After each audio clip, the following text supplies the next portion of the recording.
pour une nouvelle vidéo. On est actuellement dans la chambre, donc ça s'annonce boulot. La dernière vidéo que j'ai faite, c'est la vidéo sur comment utiliser OneNote. Aujourd'hui, on se retrouve pour la vidéo de comment apprendre les métabolismes et les acides aminés. Let's go! J'ai fait une petite fiche comme d'habitude pour qu'on soit cadré en fait. Donc, pour moi, pour apprendre les métabolismes et les acides aminés en UE7, je faisais beaucoup de fiches et de schémas. C'est-à-dire qu'il faut apprendre le nom de chaque molécule et savoir les placer dans l'ordre.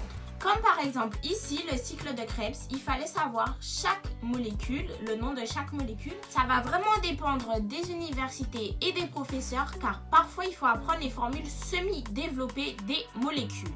Il faut aussi savoir quelles enzymes sont en jeu ici dans la réaction. Comme par exemple, on a la pyruvate carboxylase ou l'exokinase. L'exokinase, elle est utilisée dans le muscle. Elle va transformer le glucose en glucose 6-phosphate lors de la glycolyse. Il faut aussi apprendre chaque étape de la néoglucogénèse, de la glycogénolyse, de la glycolyse et de la glycogénogénèse. Franchement, ces métabolismes, ils sont à savoir par cœur. Et franchement, ils tombent beaucoup au concours. Donc, pour apprendre les métabolismes, je vous conseille vraiment de faire des schémas et des fiches plus. Il faut aussi savoir quelles sont les molécules qui nécessitent de l'ATP ou non, ou du GTP par exemple. Il faut aussi savoir quels sont les inhibiteurs ou les activateurs des enzymes. Par exemple, lors de la glycolyse, l'ATP est un inhibiteur ainsi que le citrate, tandis que dans la réaction inverse, on va dire, c'est-à-dire la néoglucogénèse, l'ATP et le citrate sont eux activateurs. Donc tout dépend du métabolisme.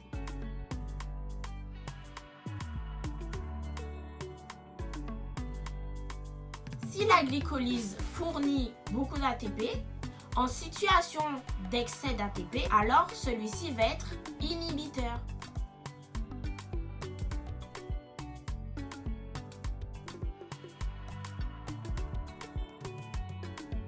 Je vous ai fait un exemple de schéma, je vais vous le mettre ici.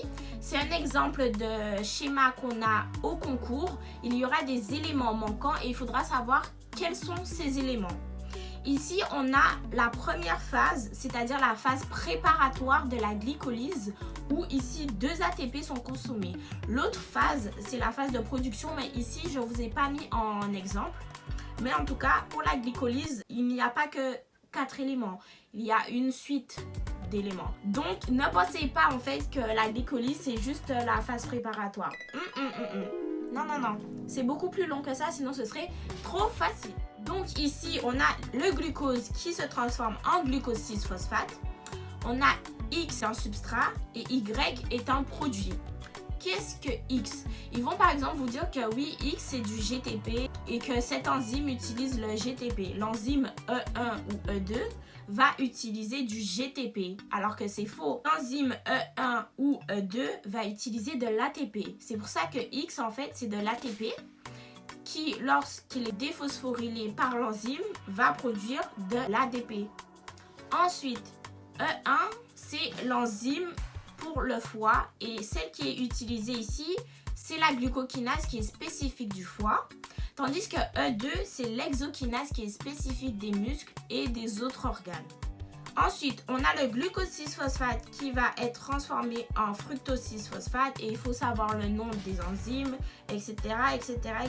Donc voilà, c'est un exemple qu'on avait au concours et dans les QCM. Il suffit de supprimer un élément et il faut savoir si c'est une enzyme, si c'est de l'ATP, qu'est-ce que c'est. Donc vraiment, pour apprendre les métabolismes, le meilleur conseil que je peux vous donner, même la veille du concours, c'est faire des schémas. J'en faisais et ça m'a énormément aidé. Et je pense que si j'avais fait plus de schémas en UE7, ben, ce serait beaucoup plus facile parce que vraiment, c'est à cause de ça surtout que j'ai dû aller au rattrapage parce que j'ai pas fait assez de schémas. Et bon, ne faites pas les erreurs que j'ai fait quand même.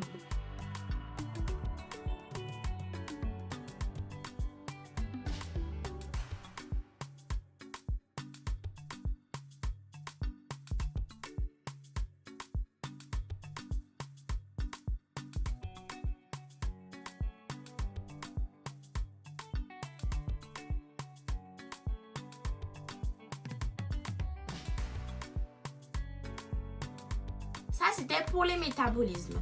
Pour les acides aminés, c'est un peu la même chose. Il faut faire beaucoup de schémas. Pour chaque acide aminé, il faut savoir ses caractéristiques. Par exemple, si c'est un acide aminé aliphatique, aromatique, hydroxylé, soufré, par exemple la méthionine, il faut savoir que c'est un acide aminé soufré. Il faut aussi savoir les 8 acides aminés essentiels. Et là, j'ai une surprise parce que la vidéo des mémotechniques arrive bientôt. Quand, je sais pas, mais ne vous inquiétez pas. Et j'ai un super moyen mémotechnique pour retenir les 8 acides aminés essentiels. Donc, restez à l'affût, c'est important. Donc pour les acides aminés, il faut savoir les caractéristiques, où on les trouve. Est-ce qu'ils peuvent être hydroxylés? Par exemple, la proline qui devient de l'hydroxyproline. Par qui elle va être phosphorylée? Par exemple, savoir de quoi est composée certaines protéines. De quels acides aminés? En tête, là j'ai... En fait, je l'avais archi pas en tête. La protéine dont je voulais vous parler, c'est le glutathion. C'est un tripeptide qui est composé de 3 acides aminés, gamma-glu, 6 et gly. En fait, ces abréviations, le glu c'est pour l'acide glutamique, le 6 c'est pour la cystéine et le gly c'est pour la glycine. Je voulais vraiment vous en parler car elle est importante dans les réactions d'oxydoréduction. Et comme si c'était pas assez, on la retrouve beaucoup dans les annales et même au concours. Bon, il faut vraiment faire aussi des schémas, savoir les réactions où on peut trouver ces acides aminés, est-ce qu'elles participent par exemple à des acétylations ou non. En tout cas, il faut vraiment savoir chaque détail sur chaque acide aminé. C'est important de savoir qu'il y a des liaisons amides par exemple avec qui ils peuvent s'associer. Et la nomenclature aussi, c'est important parce que parfois ils vont vous donner une suite d'acides aminés et il faudra savoir s'il y a des essentiels. Par exemple, ils vont donner 7 acides aminés et parmi ces 7 acides aminés, ils vont vous dire oui, il y a 2 acides aminés essentiels et il faudra savoir les retrouver ou du moins savoir s'il y en a que 2 ou plus. En tout cas, la chose la plus importante vraiment pour les acides aminés, c'est savoir les regrouper en groupes. Par exemple, séparer les aliphatiques des aromatiques. Quels sont les cycles aussi, c'est important parce que dans les aromatiques, il faut savoir comment c'est un acide aminé aromatique. Tout simplement parce qu'il y a un cycle.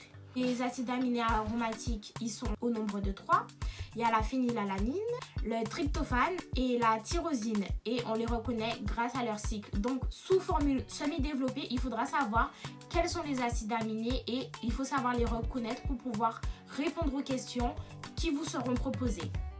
Voilà, c'est tout pour moi. J'espère que vous avez aimé cette vidéo. Si c'est le cas, n'oubliez pas de liker, de commenter, de vous abonner et surtout d'activer la cloche de notification pour ne rien rater. À la prochaine. Bisous mes petits poussins.